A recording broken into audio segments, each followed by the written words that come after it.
শরিয়া আইনের প্যারাডাইমের মূল ভাবনা হইল আইন আসে আল্লাহর কাছ থেকে, তাই মানুষের বানানো নিয়ম না, বরং ধর্মীয় শাস্ত্র থেকে নিয়ম নির্ধারিত হবে। এইখানে ন্যায়, অন্যায়, শাস্তি, পুরস্কার সবই ধর্মীয় ভিত্তির সাথে জড়িত। আর পশ্চিমা আইনের প্যারাডাইম আরেকদিকে লেখেন, শরিয়া আইনটা একদিকে লেখেন, পশ্চিমা আইনটা আরেকদিকে লেখেন।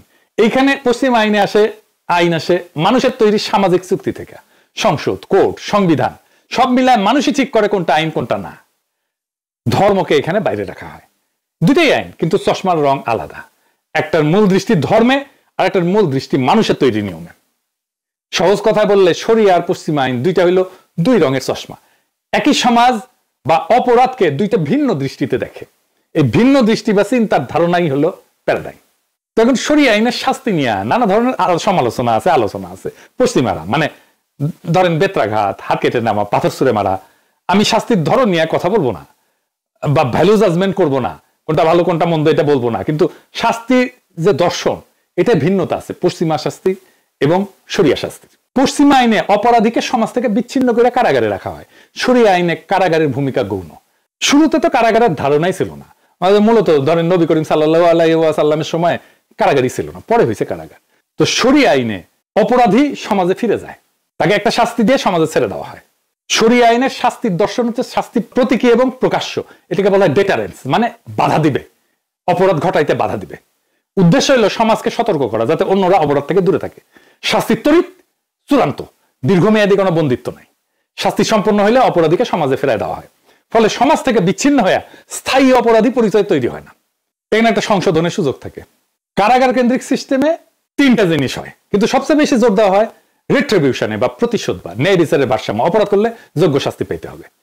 এখানে অপরাধীকে ভোগান্তি দেওয়া হয় যেন সমাজ মনে করে ন্যায় বিচার হয়েছে।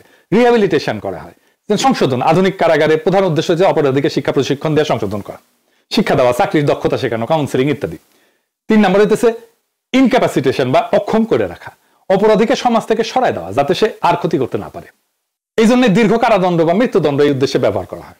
তুলনা করলে বলা হয়, একদিকে লেখেন শরিয়া আইন, এডিটর সাহেব, এটা প্রধানত ডেটারেন্স, ভীতি প্রদর্শন, প্রতীকী শাস্তি, দ্রুত প্রয়োগ। এটার সঙ্গে রিট্রিবিউশন আছে কিছুটা, যেমন কিসাসে সমপরিমাণ প্রতিশোধ। পশ্চিমা আইনে ডান পাশে লেখেন প্রধানত রিট্রিবিউশন। রিট্রিবিউশন শরিয়া আইনে সেকেন্ডারি, পশ্চিমা আইনে রিট্রিবিউশন প্রাইমারি।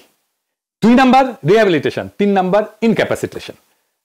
ডিটারেন্স আছে, তবে সরাসরি না, প্রকাশ্য না, পরোক্ষভাবে কারাগারের ভীতি এবং আইন প্রয়োগ করে, মৃত্যুদণ্ডের ভীতি প্রয়োগ করে। তার মানে দেখছেন শরিয়া আইনে যেটা সেকেন্ডারি, পশ্চিমা আইনে সেটা প্রাইমারি। এবার বুঝছেন, পশ্চিমা আইনে উকিল কেনা যায়, রায় প্রভাবিত করা যায়। কারণ পশ্চিমা আইনের মূল ভিত্তি হচ্ছে রুল অফ ল, সবাই আইনের চোখে সমান। অর্থ দিয়ে বিচার কেনা সম্ভব না থিওরিটিক্যালি, কিন্তু আইনজীবী, আপনি ভালো আইনজীবী যদি নেন তাইলে আপনি ফেভারেবল একটা রায় পাইতে পারেন। ধনী মানুষেরা, কর্পোরেশন আর বেশি টাকা দিয়া টপ ল ফার্ম ভাড়া করতে পারে। ভালো আইনজীবী মানে কি? মানে সে আইনগত ফাঁক খুঁজে বের করবে, জুরি বা বিচারককে প্রভাবিত করার মতো যুক্তি দাঁড় করাতে পারবে, ভালো লেখাপড়া জানে। ফলে একই অপরাধের জন্য ধনীরা হালকা শাস্তি পায়, গরিবেরা কঠোর শাস্তি পায়। এইটাকে আধুনিক আইনের দর্শনের ভাষায় বলা হয় জাস্টিস গ্যাপ বা 2 টিয়ার জাস্টিস সিস্টেম। তাই সরাসরি রায় কেনা যায় কিনা এটা আমি বলতে চাই না, কিন্তু রায়ের ফলাফলে প্রভাব ফেলার মতো শক্তিশালী সুবিধা কেনা যায়। শরিয়া আইনের তুলনায় শরিয়া অপরাধ প্রমাণের নিয়ম এত কড়া, যেমন 4 জন সাক্ষী লাগে, নির্দিষ্ট শর্ত লাগে, এবং উকিল দিয়ে খেল খতম করার সুযোগ সীমিত। আদি শরিয়া আইনে উকিলের কোনো রোলই ছিল না। আবার বিচারকের বা কাজীর বিচারের বিবেচনার অংশ শরিয়া আইনে কম, কারণ শাস্তি আল্লাহ নির্ধারিত। ফলে উকিলের ভূমিকা সীমিত, রায়কে কেনা বাঁকানো কঠিন। পশ্চিমা আইনে ধনীরা অর্থ দিয়ে, আইনজীবীর শক্তি দিয়ে রায় প্রভাবিত করতে পারে। মানে থিওরিটিক্যালি সমতা থাকলেও বাস্তবে বৈষম্য হয়। শরিয়া আইনে ঐশ্বরিক বিধান, কড়া প্রমাণ কাঠামোর কারণে এই সুযোগটা সীমিত। আরেকটা গুরুত্বপূর্ণ তফাৎ আছে শরিয়া আইনে। শরিয়া আইনে অপরাধের যে ধারণা, অপরাধকে শরিয়াতে 2 ভাগে ভাগ করা হয়। একটা হচ্ছে হকুল্লাহ, আল্লাহর অধিকার, আর একটা হচ্ছে হকুল ইবাদ বা বান্দার অধিকার। হকুল ইবাদ যেমন এটা খুন, শারীরিক আঘাত, মানহানি। এখানে ভিকটিম, তার পরিবার গুরুত্বপূর্ণ ভূমিকা রাখে ন্যায় বিচারের ক্ষেত্রে। তারা চাইলে কিসাস বা প্রতিশোধমূলক শাস্তি দাবি করতে পারে বা দিয়া বা ক্ষতিপূরণ নিয়ে মাফ করে দিতে পারে। হকুল্লাহ যেমন জিনা, চুরি, মদ পান, এইগুলা আল্লাহর অধিকার হিসাবে ধরা হয়। তাই এইখানে ভিকটিম ক্ষমা করলেও রাষ্ট্র, কাজী শাস্তি কার্যকর করতে পারে। পশ্চিমা আইন ব্যবস্থায় অপরাধকে মূলত অফেন্স এগেইনস্ট দ্য স্টেট হিসেবে দেখা হয়, রাষ্ট্রের বিরুদ্ধে অপরাধ। অর্থাৎ কেউ যদি খুন করে সেটা শুধু পরিবারের ক্ষতি না, বরং সমাজ এবং রাষ্ট্রের শৃঙ্খলা ভাঙা। এই জন্য রাষ্ট্র প্রসিকিউশন চালায়। টিম পরিবার যদি মাপও করিয়া দেয় তাও রাষ্ট্র এটা চালাবে। আবার ধরেন আমার ভাইকে কেউ মারলে আমার কোনো অনুমতি ছাড়াই সুপু মাপ করে দিতে পারে, এটা কোনো ইনসাফ? আমাদের পশ্চিমা আইনের ফাঁকগুলো দেখলেন তো, এই ফাঁকগুলো অবশ্যই শরিয়া আইনের দার্শনিক ধারণা পূরণ করতে পারে।